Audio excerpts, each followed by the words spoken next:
I know you're ready. You've got this.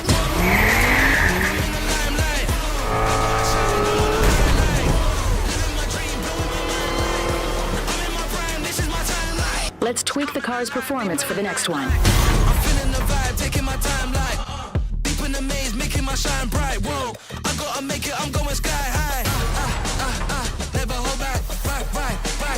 Yeah, I'm rolling.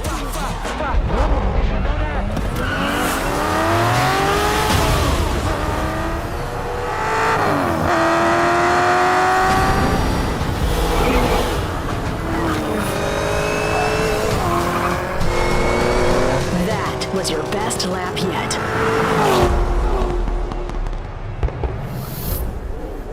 This is my timeline.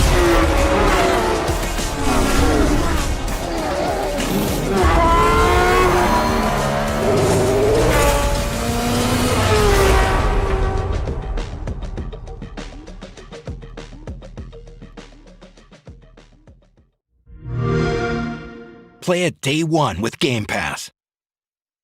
Hi, I'm Ryan Blaney, a third-generation race car driver, and we dedicate a lot of our time to going as fast as possible. But when my grandpa was diagnosed with Alzheimer's, it was a very unexpected bump in the road for us. It's important to notice if older family members are acting differently, experiencing problems with their memory, or having trouble with routine tasks. Early detection of Alzheimer's can give your family time to explore support services, make a plan for the future, and access available treatments. If you or your family are noticing changes, it could be Alzheimer's. Talk about seeing a doctor together. Hey guys, it's Matt Hagan, three-time Funny Car World Champion, and you're watching Drafting the Circus. All right, Watkins Glen, the last road course race before the playoffs. Chase Elliott's last shot? We've got Daytona, but it may have been his last legit shot to control his own destiny. And we go back to yesterday, and it was just a series of errors. If we go to Saturday, even Chase Elliott made the comment. I think that's the biggest story coming out of Watkins Glen. Made the comment. I messed up on Saturday qualifying, put us in a hole at 15th. Anytime we run well at a road course, we qualify well on Saturday. So they lost on Saturday, which meant they were in a bind on Sunday. Allen employed a great strategy. He took them from 15th to 6th or 7th by pitting early on Sunday. But then the way the race played out and the way and the speed the car had, they had to stretch their fuel mileage. Was it miscommunication, miscalculation? I don't know. Uncharacteristic is what it was. This team made a mistake and ran Chase out of fuel. And when he was out of fuel on the backstretch, his day was over. There was nothing anyone could do. And I think we heard it in Allen's voice. We heard it in Chase's voice. We saw it in their posture on the pit box. They knew that they had put themselves in a bind. To go into Daytona when a must-win situation, that's a catastrophe for a team like this. On the other side of the Hendrick coin, how about William Byron? He has come into his own as a race car driver.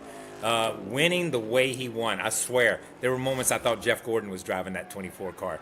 Phenomenal performance by he and Rudy. I think they make an incredible team, and I said it yesterday in pre-race. Opportunity. This was an opportunity for William Byron to reestablish himself as a championship contender. And I think we roll into the playoffs, everybody's pointing at that 24 team, William Byron and Rudy, and saying, we're going to have to go through those guys to win that trophy in Phoenix.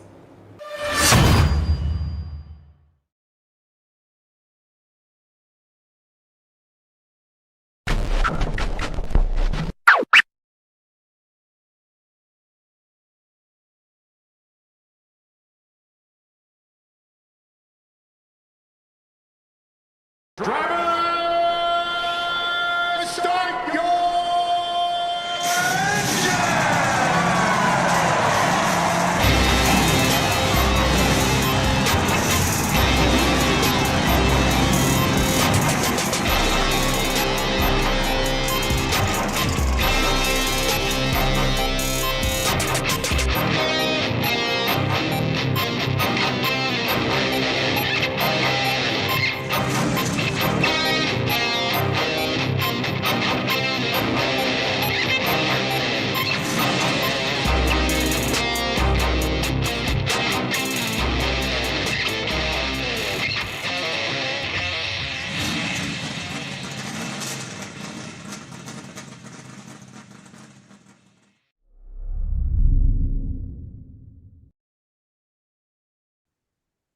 Good evening, race fans. Welcome to the Hoobazoo Radio Network, and welcome to the Drafting the Circus program.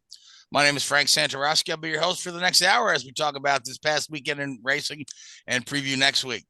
Joining me in the studio, Levi, Luis Torres, and a new face here, David Belk.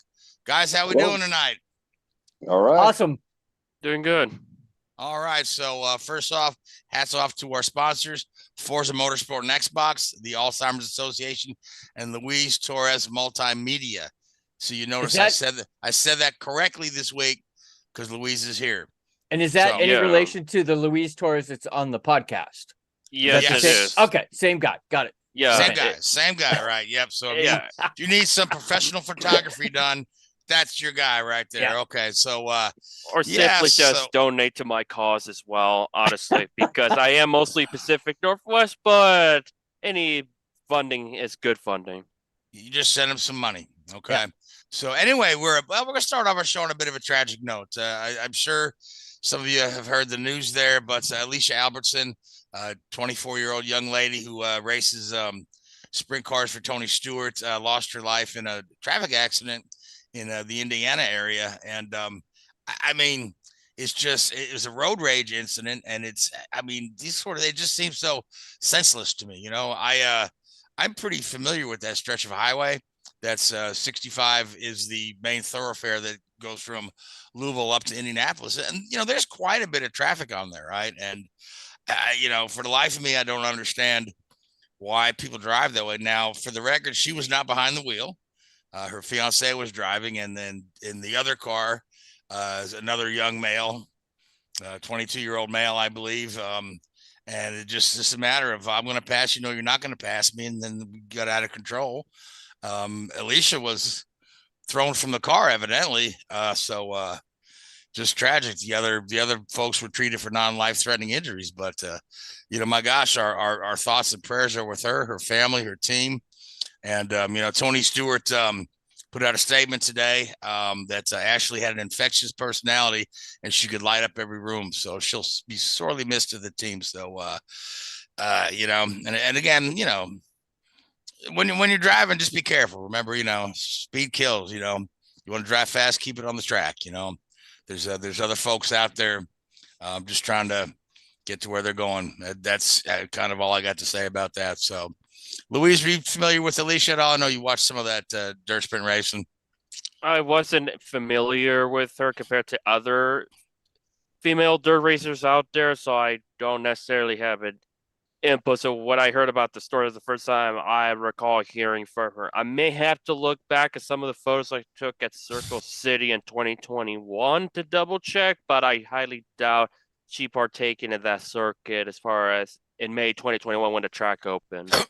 All right, so David, you follow a lot of racing, and David and I have just met, so we're just kind of feeling Dave out to see what he knows. So I believe that we saw that young lady race her sprint car in February in Volusia when they when they had the what was it? I think they were all there, though. They had a huge sprint car thing there going on in Volusia in February for the Daytona 500. And that's where everybody seems to be going, in February. In Volusia, down to the dirt track down there. Also why they're in Daytona, because they've got Daytona, they got New Smyrna, if you like the concrete. So they can do it up down there in February for sure. Absolutely. Mm-hmm. I know that.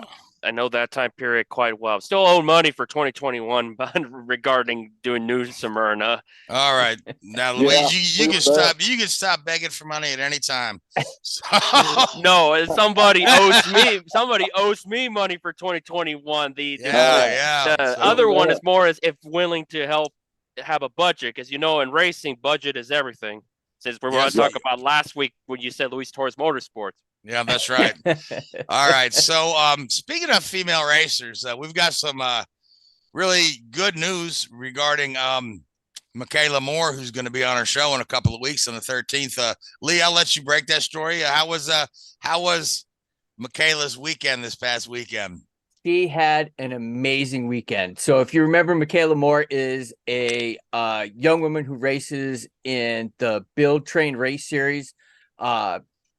she rides a Royal Enfield bike, 650, builds it, trains on it, races it all season. Well, they had their finals this week in Pittsburgh, and she won the race. So she won the championship, which is very, very impressive. It's a very difficult series. They run these cafe racer style bikes like they would a sports bike. So she won, did a great job. And an interesting side note from her season this year, all 7 races, she led every single lap, start to finish, in all 7 races to win the championship. That in itself, not leading every lap is an amazing feat. So congratulations, Kayla Moore. We look forward to seeing you on a show here in a couple of weeks and getting a chance to talk to a champion again. I tell you, yeah, that'll be exciting. Again, like I say, I'm not well versed in motorcycles, so I'm really looking forward to just having some discussion with her. So, yeah. All right, well let's get into the program here. Okay, we were at Watkins Glen this past weekend with the Cup Series and the Xfinity Series. The Go Bowling 300. At the end of the day, it was William Byron taking his 5th win on the year, but everyone had their eyes on Chase Elliott, and you saw in our highlight reel coming on the top of the show what's the word, just a series of miscues there that ended with him out of gas on the backstretch, pretty far away from the pits, which is not where you want to run out of gas. Not that you want to run out of gas anywhere, but if you do, it'd be nice if you were close to the pits. So that puts Chase in an absolute must win for Daytona. And we will get into playoff scenarios in a little bit, but which one of you guys wants to take the lead here and talk about the Glen race? Yeah, let's talk about the 24 team getting their 5th win this season. He now has the most wins out of the entire Cup Tour, which is also the first time somebody that piloted 24, albeit it's a different race team than the 24 I grew up with, which I will not go into details because I talked about it a time or two every single year, how the Hendrick number system works now. But it's the first time that the 24 car won at Watkins Glen since Jeff Gordon 2001. It's the first time the 24 car has got 5 wins at least since 2007. Because mind you, in 2014, Jeff Gordon only won 4 times. All venues that he had won in 2001, which were Kansas, Dover, Indy, and Michigan. For Byron is just having a superb season. Even, at the summer stretch, he had his usual run-in-the-mill, not-so-good stretch, but the fact he able to get a win in the summer shows you that 24 car is going to be a title contender. And this all goes back to Rudy Fugle. I like to say the power of Fugle. It's just that chemistry that Byron and Fugle that goes back to the Truck Series, and it just clicked. And when you have a crew chief driver combo that clicks, they'll click. And we've seen that with Byron and Fugle. Now I would like to see we've seen that a lot in the past with like Jimmy and Chad and Jeff Gordon, Ray Abraham. Yeah. So, but these guys are really, they're looking fantastic at just the right time. And Byron's going to be tough to beat in the playoffs. He is, some of these other guys are going to be tough to beat as well. I'm sorry, Dave. What's that? When you're hot, you're hot. When you're not, you're not. That's right. Yep. So. That's not the way it goes there. It's surprising that with 5 wins that he still trails in the championship, though. So there was times that he was not hot this year also. Mm-hmm. So a lot of fans, they're going, hey, whoa. But you have to look that Martin has actually had a more consistent year, though, so. Yeah, and it's just right now, it's looking like if Truex just doesn't have any problems with Daytona, he just has to finish, he'll get the regular season titles, 15 bonus points. Yes. Yeah, he's 40-some points clear of Denny Hamlin, so. Yeah, all he has to do is just survive and finish, that's it, and not have Hamlin win or Truex to fall out early. Yep, so. William wins that race. Say William wins Saturday, then what? Then I think it's going to be a closer start of the playoffs between Truex and Byron. I think it will cut the gap. It's going to be close. I have to double check how far behind in terms of playoff right now, points. Truex has 861, Byron 785. So it's going to be, I mean, yeah, Truex just needs a decent finish, and he can hold off both those guys. Yeah, so yeah, as far as the playoff points is concerned, like with Truex getting to 15, but if Byron wins, if Truex gets the regular season championship, what will be the gap between them as far as playoff points? Remember, everybody gets 2,000 plus whatever playoff points they have. Correct. right. Yeah. So then they'll reset the field. Yeah. So let's talk about the guys near the cutoff line. So who's now obviously Chase Elliott is well below the cutoff line. He needs to win this thing, and you can't count on anything at Daytona. You can't count on anything in a plate race. We might as well stick a fork in Chase and call it done. So you got of your non-winners up there, Keselowski and Harvick are both safe on points. But if we go down to the bottom here, Stenhouse has a win. The lowest guys with no wins are Bubba Wallace, who's 14th, and Ty Gibbs, who's in that last spot. Well, no, Michael McDowell. Why is Michael McDowell 17th and not 16th? Who knows that you're probably overall points, but right now Bubba has the final playoff spot going into Daytona with Gibbs, Suarez, and so that means else. McDowell would be in and Gibbs is below the line. Just whoever printed this here, which would be NASCAR. They might have just forgot to say, McDowell won a race. But then you got the guys that are right below there. Like, you got to think who can win a race and sneak in, right? Suarez, right? Bowman, right? You got Allmendinger, right? Can sneak one in there. So twist into things. Huh? Bowman would sure put a twist into things. Yep. Yeah. So he would. And he's fast. All those Hendricks cars are fast at Daytona. Really fast. So is Jones been fast there. Yeah, Jones can sneak in there. We were there in 21 and all that. So we've seen all these cars change and everything. So you never know there. I've been calling Daytona a lot more. It's such a game of chess that goes on there, and then you just got to hope to survive. Yep. You gotta get your setup right, and then you gotta be there for the whole 400 and stay out of trouble. Who's the guy who used to run around the back, wait for everyone else to crash, and then go ahead and win? Ryan Newman, right? So what happened? Did we just lose Lee? It looks like it.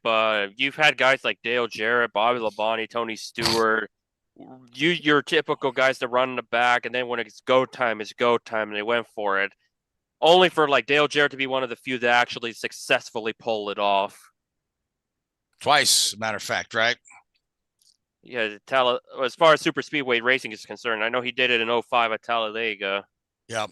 By riding in the back, and then when all the heavy hitters were gone, or those multiple big ones, he showed up when it matters and fended off like Stewart and Kenseth.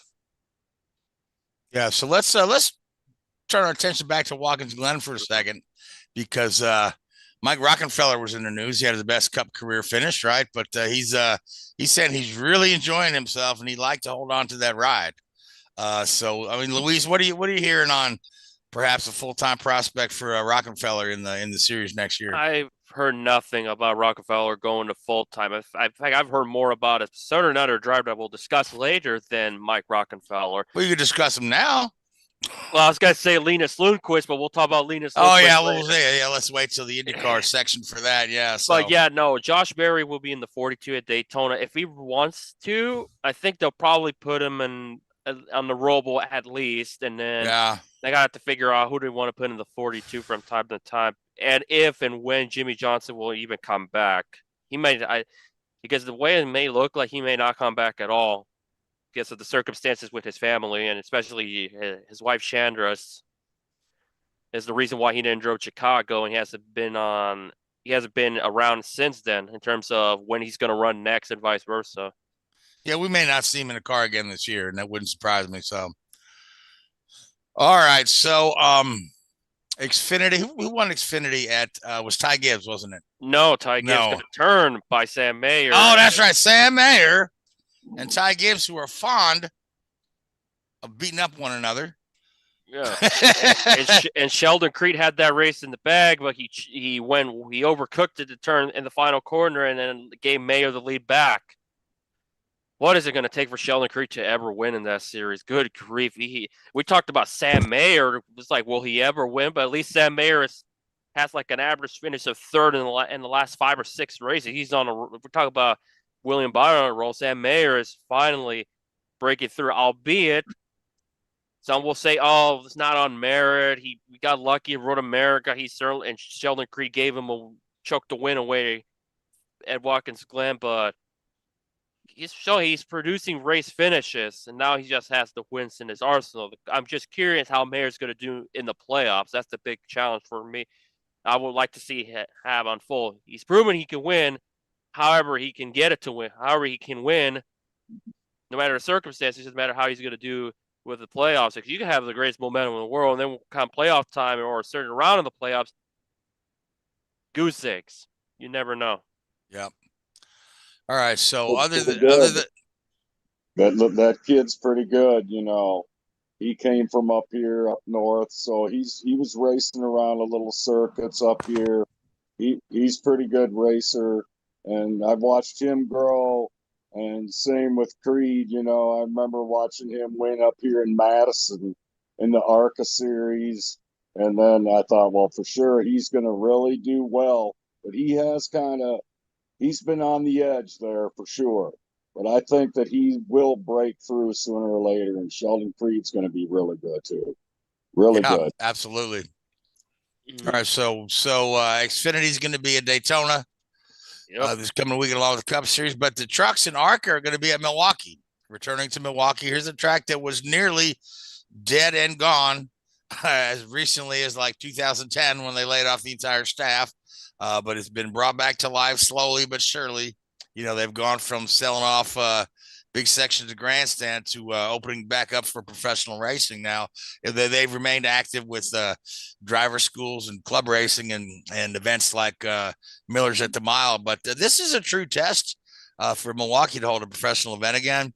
And I know that the INDYCAR officials are kind of watching this closely as well, because there's some talk about trying to return the INDYCARs to Milwaukee. And again, the challenge is going to be, last time INDYCAR tried to go to Milwaukee, they had a real horrible time getting like people to show up and go to the race, which, it's a pretty important thing to have some folks in the stands. And I remember Michael Andretti threw everything he could at it. He put a carnival in the infield and, called it the Milwaukee Indy Fest.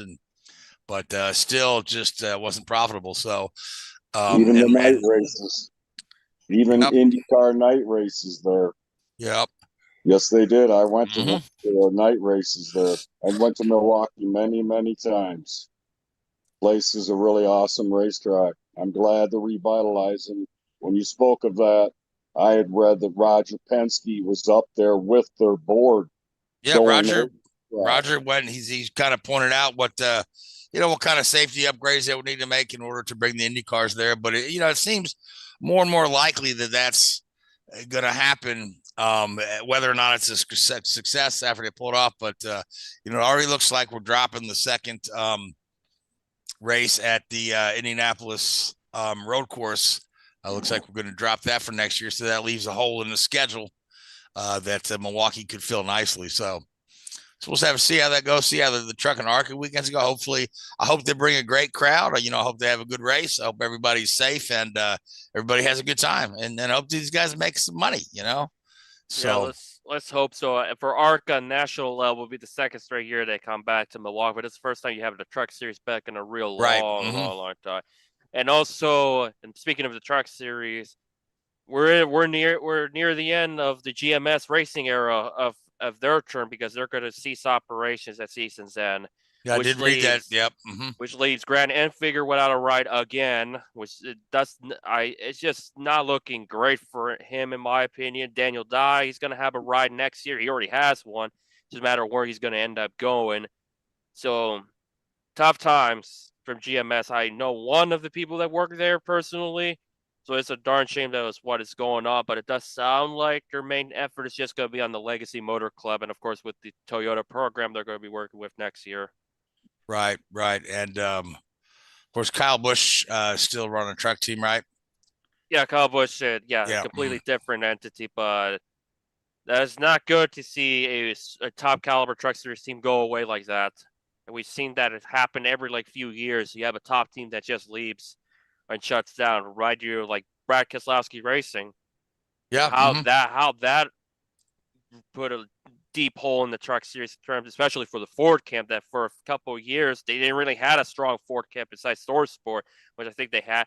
I think they might have been persuaded to join to kind of have a competitive Ford team out there, but we'll see how Chevys will be fine, but you're going to have a huge hole and wonder how the quality of the series is going to be without them next year. Yeah, I still feel, and I've said this before and I'll say it again, I still think,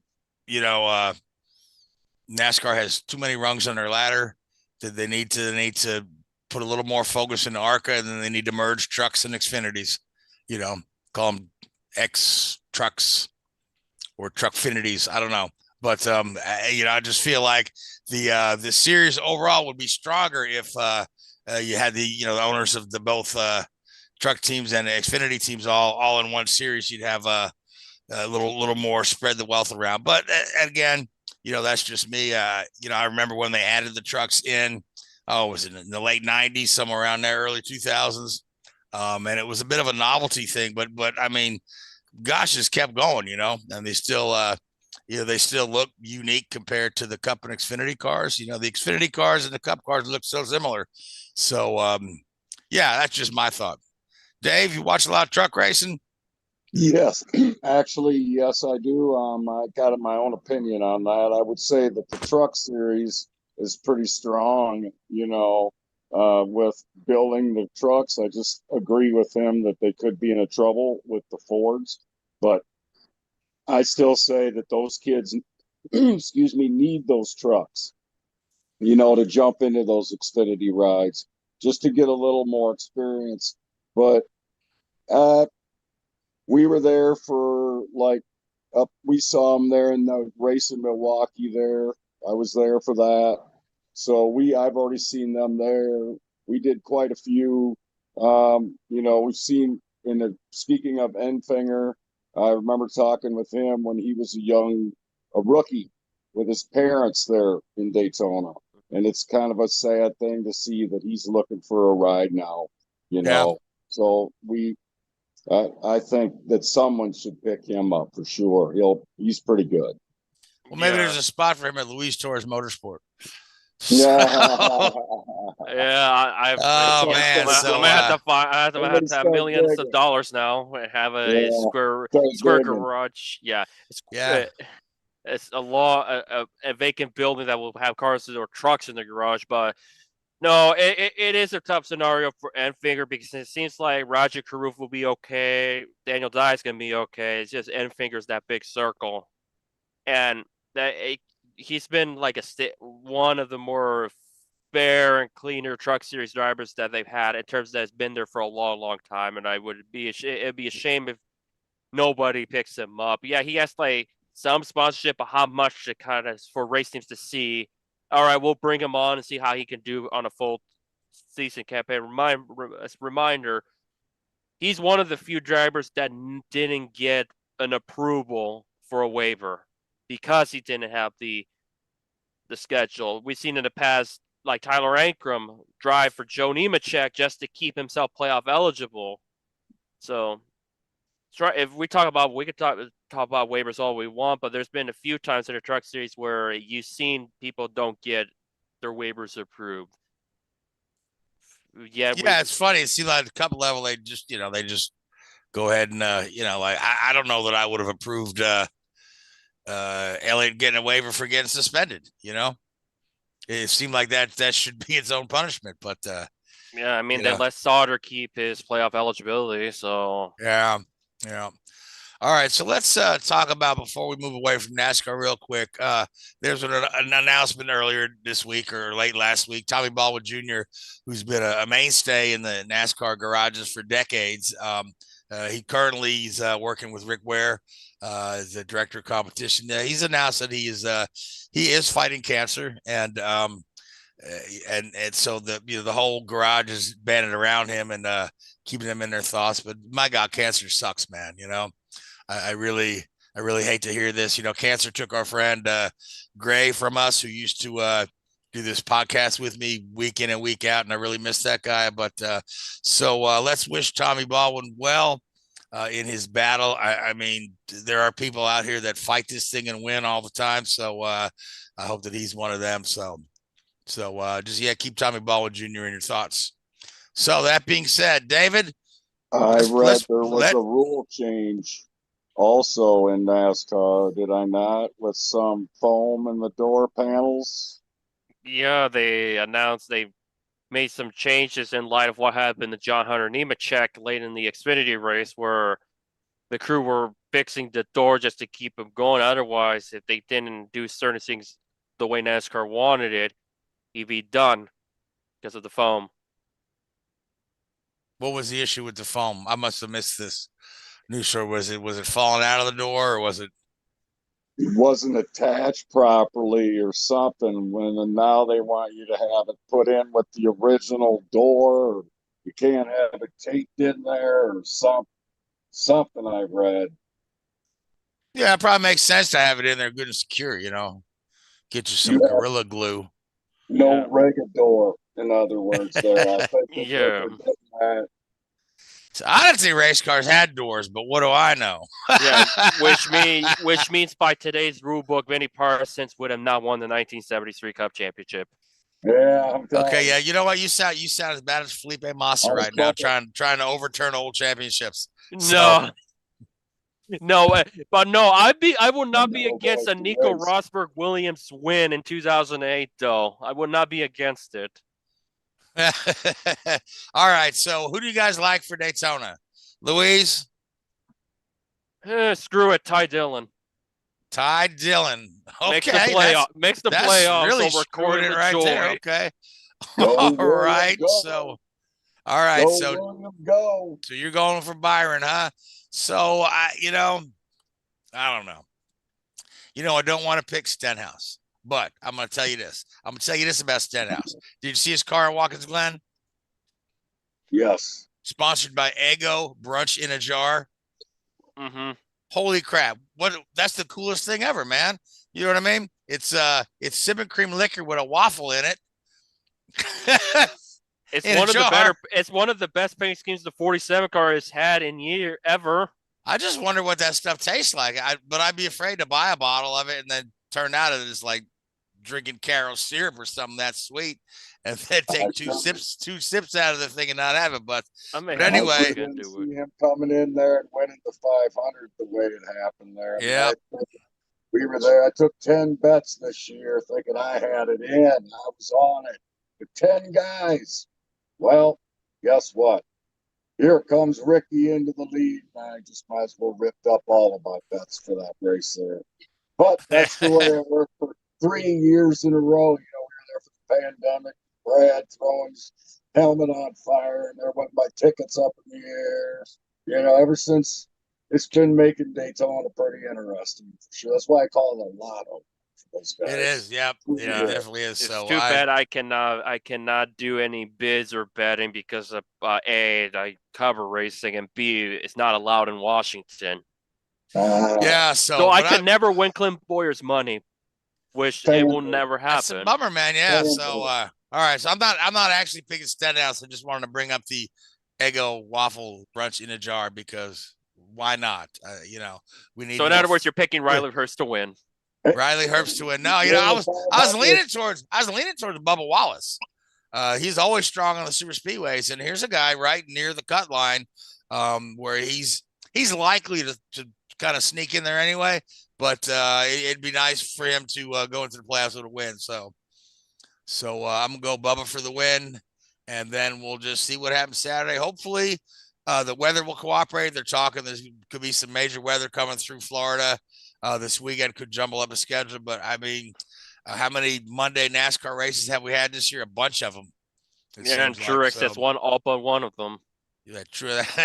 Monday Morning Martin, they call him. I just made that up. I love it. Yeah, but if I were he won on a Monday at Martinsville. Mm-hmm. Monday morning, Martin to Martinsville. Look at that. We were there. Okay. We were there. Yeah.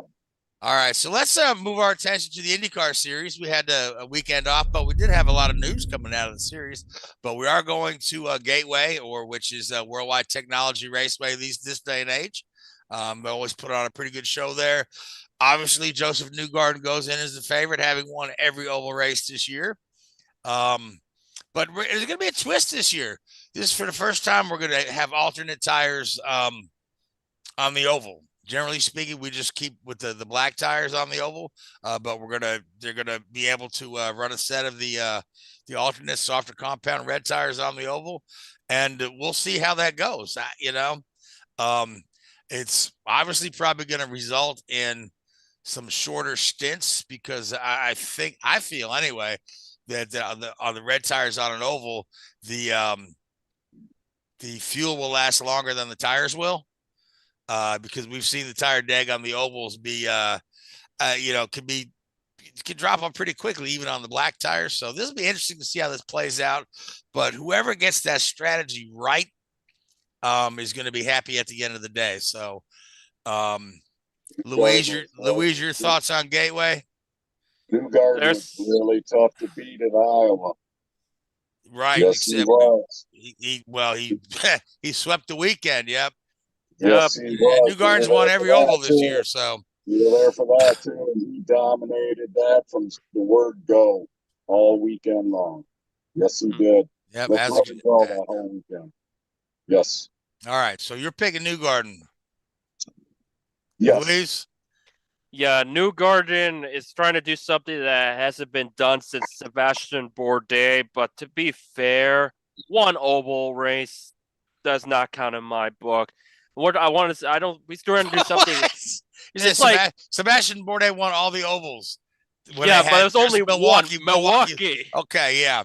Yeah, you're I mean, in fairness, I get it, but it's like more Bourdais later, but Newgarden is looking to get his 9th oval win in the last 11 races. Since 2021 in Gateway, he's not the only ovals he's not won was the second race at Iowa, which he should have won, but he wrecked, and the 2022 Indy 500. I meant to say 2022 Iowa too. I might have said 21, but yeah, he's just been on a clinic, and he's trying to stop Alex Palou from winning the People Ready Force for Good challenge that Newgarden won a year ago. Yeah, so Palou doesn't have an oval win on the books yet, does he? No, he doesn't. No, but he's run well on the ovals. He ran exceptionally well at Indy the last couple of years. I mean, if it weren't for that little dust up with VK this past year, he'd have been right in the thick of that thing all day. And then I want to say the year before he ran second. Yeah, and then he got passed by Elliott in 2021. Yeah. Yep. Yeah, so he's been right in the thick of things there. So, but yeah, that would be interesting to see Palou take that People Ready money. So who do you like, Louise? I'll tell you who I like, right? Okay, who do you like first? And then I'll tell you why. McLaughlin. Mm-hmm. Scott McLaughlin just runs strong on the ovals, largely because Penske really has their oval situation together, and he's been beat closely by Joseph a couple times, and I mean, he feels like Joseph owes him one, so I think Scotty Mac's gonna take this one. Yeah, I'm gonna say this right now. I am banking heavily that the championship goes into Portland. Palou would just need 108 or more points over Newgarden, Dixon, and Pagenaud, Ericsson, and McLaughlin to lock up the second championship. For biased reasons, I want that championship to continue into Portland. Sure, yeah. Mm-hmm. For biased reasons. So, and I feel like it will, but it's going to matter of where Palou finishes and how Dixon and Newgarden will fare. But for me to pick to win, I'm going to go with Pagenaud. McLaren's got to get it together. They've had Yeah, good races, but McLaren they needs to get it are together. winless. Yeah, they are winless. Yeah, and we'll talk about McLaren here in a little bit. I'm going with Pagenaud on this one, since you guys picked the Penske drivers in mind. I like Pagenaud on an oval, man. He's pretty good. He just needs to kind of keep it off the walls. Yeah, I'm not comfortable to say willpower. I feel like it's leaning towards a winless campaign, honestly, at this moment. Yeah, Power's a previous winner at Gateway, I think. Dixon's a previous winner at Gateway. So, I mean, Dixon could be on a roll now. You know what I mean? Coming out of winning an Indy. So, Dixon's a guy you can never count out. So, all right. So, let's talk about some of the off-track news. Okay. Obviously, today, the big announcement was regarding Marcus Ericsson and his future. If you recall, last week on the program, I did mention that Ericsson was all but confirmed at Andretti. Now he is confirmed at Andretti. And I'll tell you what, I kind of like this as a fit. If you look at Andretti's strength right now, it's the street courses and to a smaller extent the road courses. And I mean, Ericsson's 3 of his 4 wins are on street courses, right? He's going to slot right in there and do well. I think that it's a good combination of age and experience, where he's young enough that he's still hungry, but he's got enough years behind him that he'll be able to help his 2 young teammates, being Kirkwood and Herta. Although Herta's got 5 seasons under his belt now, but he's still remarkably young, and he still needs a little seasoning. He still makes some of those rookie mistakes, although he's far from a rookie. So I think, and also it gives Ericsson a chance to get out from the shadow of Dixon and Palou. Where he's been pretty good. He's won 3 races. With those. Yeah, he has an Indy 500 win over both of them in recent. Almost 2. Yeah, he should have 2 Indy 500 wins if it weren't for the if one lap to go. Yeah, if they just ended the race with just Carpenter and Peterson's car stationary and they run long caution laps, but no, we decided to go 1 to go. Let's put on entertainment. It was, thank goodness nobody hit the attenuator or end up being like a nasty iRacing last lap crash at Indy. Thank goodness. Yeah. Well, I mean, we're talking, we're jumping back to May, but still, I never would have agreed with the decision to go green with 1 to go. That's just because, you wind up, you make the pass, but you need to get to the whole next lap to wind up to pass the guy back. Literally, you're set up. Literally, they handed Newgarden that win. Yeah, they said Marcus got 1 last year. You don't need it. I mean, when was the last time we've seen a repeat back-to-back winner? Elliott. Before that, Al Unser. 20 years ago, right? And they had 20 years before that, 30 years before that, Al Unser. Yeah, so. All right, but I digress. So Ericsson to Andretti obviously leaves the speculation of who takes Ericsson's seat at Ganassi. Obviously, Palou, although not confirmed, highly rumored to be returning to Ganassi on a multi-year deal. Dixon still in contract. Obviously, Dixon not going anywhere every couple of years. So, other teams come up to him and try to throw money at Dixon, and he stays with Chip, and why wouldn't you? He's been very successful. He feels at home there. So, and again, like I mentioned last week, the hot name being bounced around Chip Ganassi is Linus Lundqvist. You're hearing this too, Louise, right? Yeah, I've heard about that. Of course, Lundqvist is going to make his oval debut in the 60 car for Simon Pagenaud. So this could be an interesting case. I might see it as a trial race to see how Lundqvist will do on an oval and these Indy cars. But yeah, Lundqvist to Ganassi would be a peculiar choice. It kind of shows you that the wait was worth it. They value Linus because remember, it looked like for a period of time that he was not going to be in an IndyCar at all this season, especially considering how everybody in the last decade has at least made a couple starts the year after they won the Indy Next Championship. Right. Yeah, but if he parlays this into a full-time ride with Ganassi, again, like the wait will have been worth it, right? I mean, the same thing with, Palou's first season with Harding, didn't go so well, and he thought he was getting a full year deal. Turned out it was a 3-race deal, and Pagenaud, with Harding, and but then he dropped into the McLaren seat, and he's felt at home there ever since.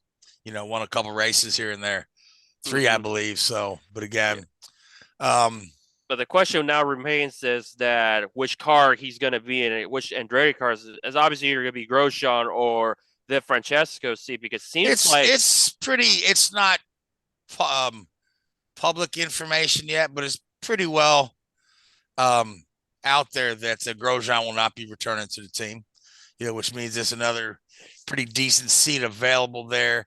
Obviously, Francesco is not returning.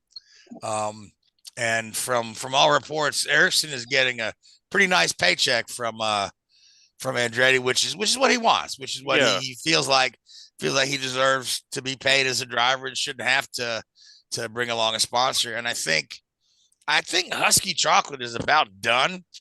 Because here's the thing with Husky Chocolate, right?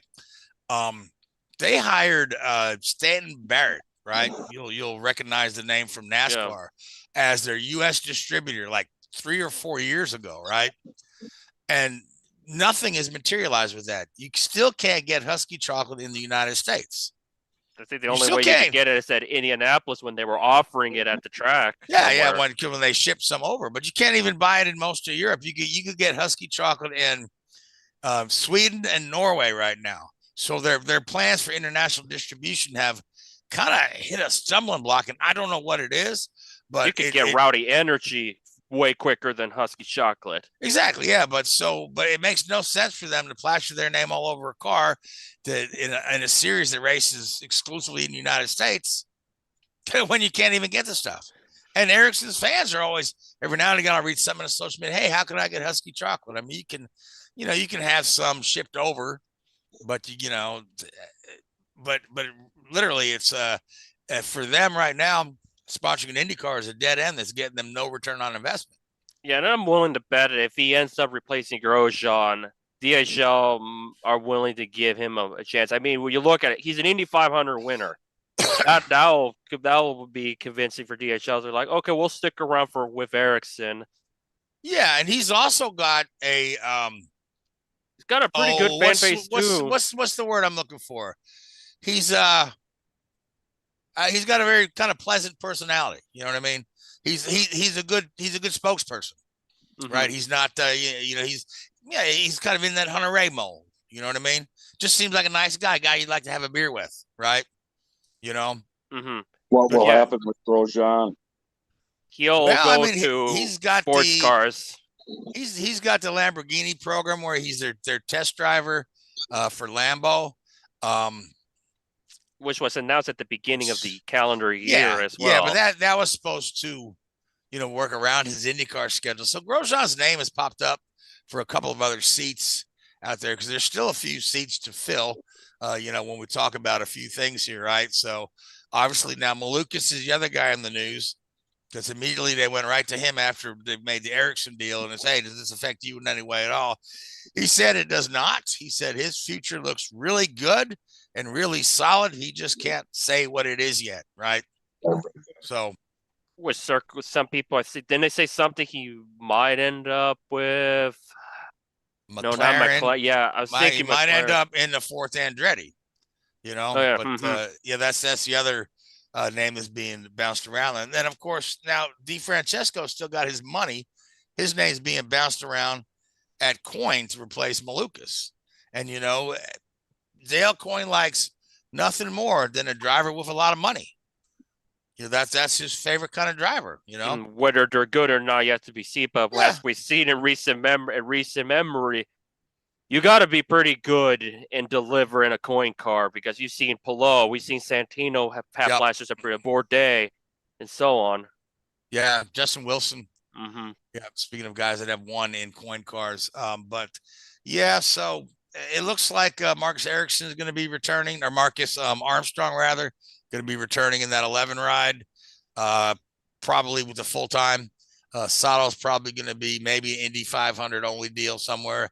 And then of course the news coming out of McLaren is that they're releasing Felix Rosenqvist, so his name is bouncing around out there too, right?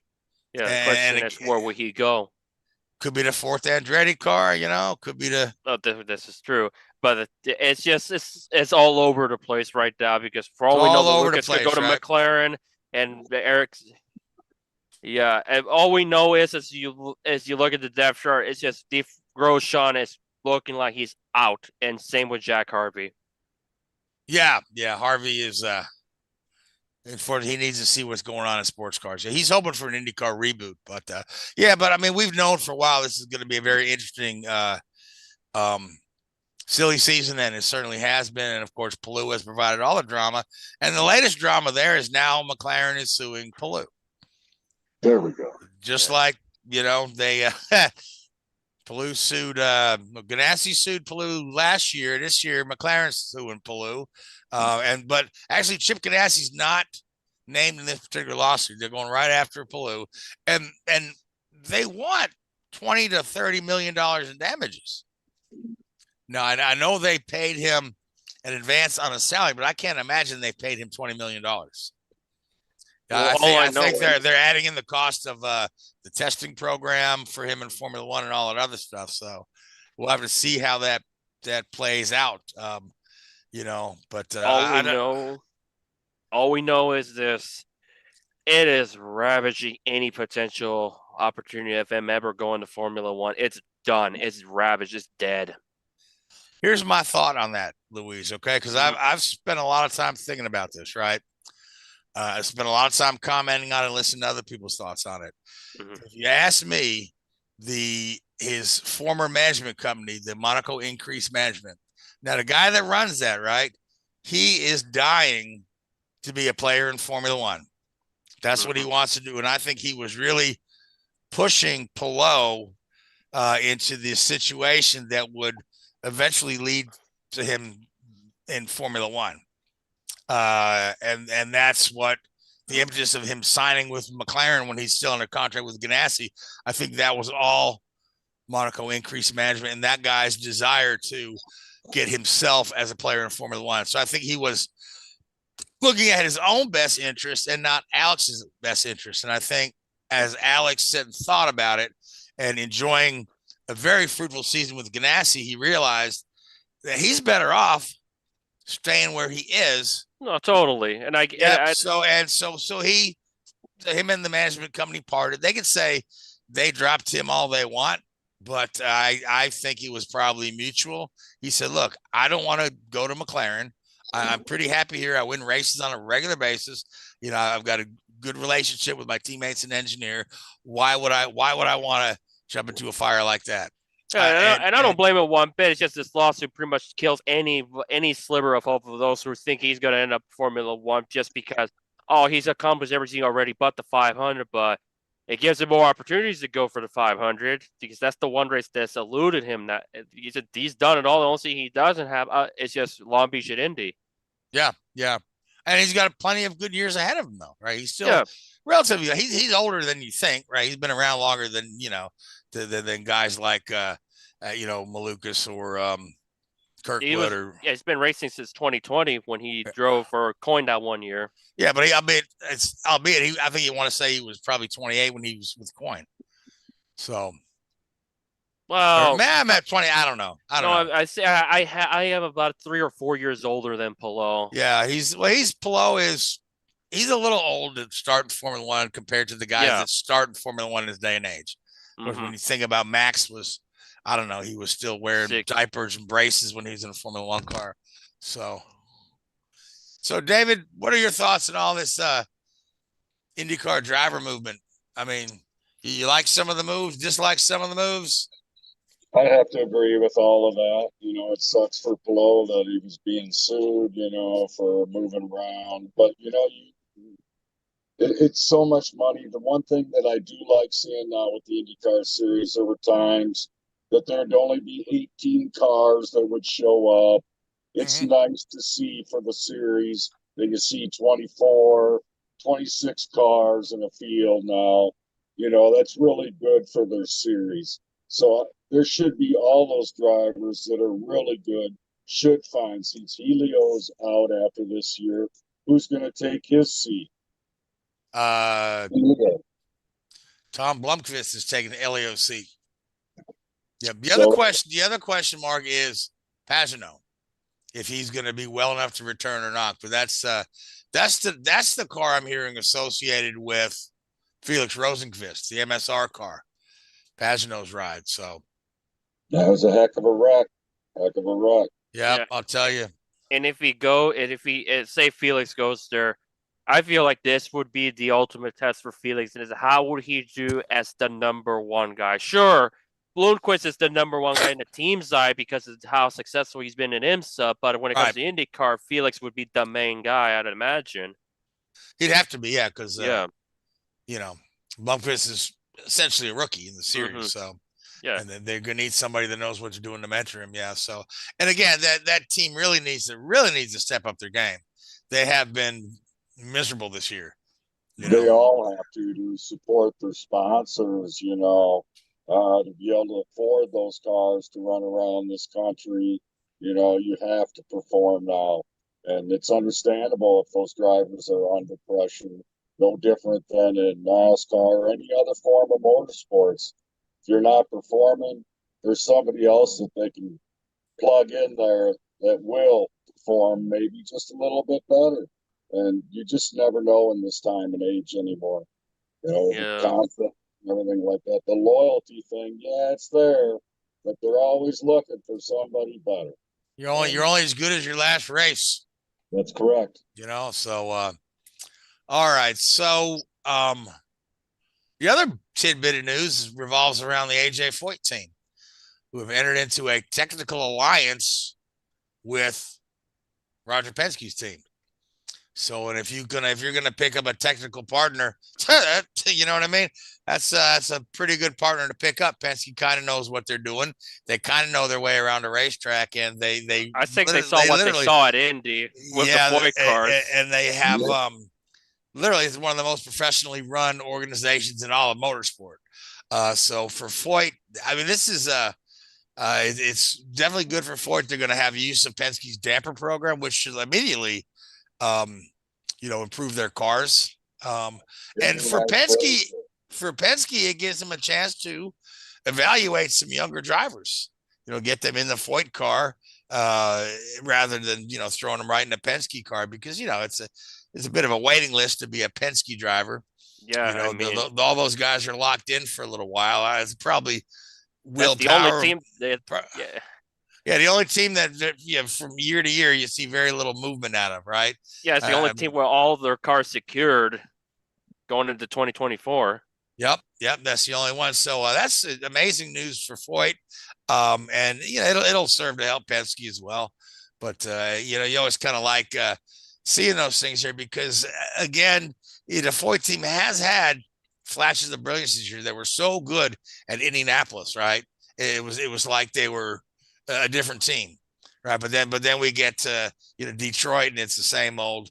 Our guys are starting at the back. And then Iowa was just a disaster. Iowa was a disaster, yep. And then the Indy road course, Peterson couldn't even get off the grid, So that'll help those guys out. So was that all the IndyCar news? It's nice for AJ to get a win for sure of this. Mm-hmm. I feel like had that restart wreck didn't happen, I think we'd be talking about Ferrucci as a 500 winner. Possible. Yeah. All right, here's the other bit of news. Hybrid engine testing. So I didn't read a lot about it. There's a couple articles out there, but they had a Dixon and Power testing the hybrid engines. And Power said Dixon said this is going to change everything. So evidently the test went well. So we should be seeing those, 24 or 25. Who knows? Indy likes to delay their stuff. They've been teasing a new chassis since 2018. So yeah, and the video game may never happen. Richmond will ever come back. I doubt it. I mean, Richmond was there on a schedule thanks to that pandemic. So, but it would be nice to see another oval on a schedule. Speaking of which, so all right. So speaking of oval, speaking of Indy, time for us to pick our winners for Gateway. So, David, I'll start with you. Who do you like for Gateway? I'm going to have to take Newgarden again. Yeah, didn't we already do our picks? Yeah, we just did. Yeah, we haven't done Formula One, though. We did our picks first, didn't we? Because I took McLaughlin. Okay. Yeah, I took. See, I'm getting old, man. We haven't done Formula One yet, though. All right. So Formula One, are we back to racing, right? The Dutch Grand Prix. All right. So who do you think is going to finish second to Max?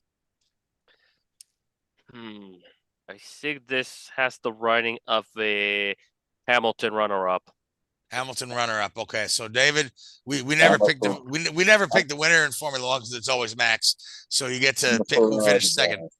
Huh? I'm a Ferrari man. All right, so you're gonna go for Leclerc? Yes. Yes. Yep. Okay, and I will say that Checo finishes second. He's had enough time to think during this break and say, I better get my shit together. I hope so. All right. So that leaves us just a few minutes left to talk about the NHRA. And we lost Lee. Evidently, the internet went out in his neck of the woods. But Ron Capps did take the funny car lead from Matt Hagan and Brainerd. So, David, did you get a chance to watch the NHRA for Brainerd? Yes, I did. Well, good, because I didn't. I'm going to let you take us through it. I thought that I read that there was some top fuel mutiny that was going on up there, so I'm not quite sure whether there was some problems with the track that was happening at the time they were all up there, or maybe that there wasn't enough of them that showed up there, because if I thought right, I saw only like 15 on the grid there on Sunday. So they might have been short of top fuel cars up there too. So there was some kind of problem that went on up there with those guys and NHRA this year up there. But the racing up there was great. Who did set the record there? I can't remember. I was on Friday night. It was 338 miles an hour there. So they were honking it there. I just can't remember who it was there that did really well. 338 miles an hour. Can you imagine that, Louise? No, I cannot imagine, or or thinking about the fact I could have met Brittany Forbes at a Storm game, but somebody else took that slot for me. That's what she did at the U.S. Nationals when we were there last year. And so we're kind of hoping for 340 there this year. We really are 339, right in that 340 range. It'll be close. You know, she was really close to that last year. So we're hoping really somewhere in there for her. And it was Antoine Brown, who looked very strong, also again up in Minnesota. So he might pull into there. Everybody knows that's points and a half for them, let alone the 130,000 to win either on Saturday, for the top fuel. On Sunday, it's the funny car. My estimate there would be 25, 26 funny cars show up for that at least. That was what was there last year. So we're thinking with 30 more thousand, maybe 30 funny cars there for this show. So that's a really good show for everyone there in Indianapolis for sure this year. Yeah, that's coming up this weekend, isn't it? Next weekend. Next weekend. Okay, all right. Keep getting getting notifications to buy tickets for that. So have they confirmed that race being on Fox though? Regular Fox, not Fox One. Yeah. Yes. Okay, they have inevitably confirmed, because I remember they were talking about like the TV schedule is to be determined, but something told me it's going to be on Fox. It's the biggest event of the year. Yeah. All right. So that takes us to the end of our time. So David, I want to thank you for coming on. Louise, sure. Good seeing you. Richard Uden off on assignment. Richard's actually in Bristol with Toyota doing some testing there. So Richard, I hope you're having fun in Tennessee. Lee, thanks for coming on. Sorry you lost your internet, but and I hope that beard grows back. That might be why I went out. I needed more of that beard. Needed more beard to keep the internet going. Okay, I don't even know how to process that. But in the words of Chris Myers, I kid because I care. I kid because I care. All right. So I want to thank our producer, Keith Hayes, Sinister One Production, the Hoobazoo Radio Network. I want to thank Facebook Live, YouTube, and Spotify. And I want to thank Forza Motorsport, Xbox, Luis Torres, Multimedia Alzheimer's Association. But most of all, I want to thank you folks that tune in and listen to us. Until next week, good night. Thanks for watching Drafting the Circuits. Make sure to follow Drafting the Circuits on Facebook, Spotify, Twitter, and YouTube. Drafting the Circuits is a Sinister One production.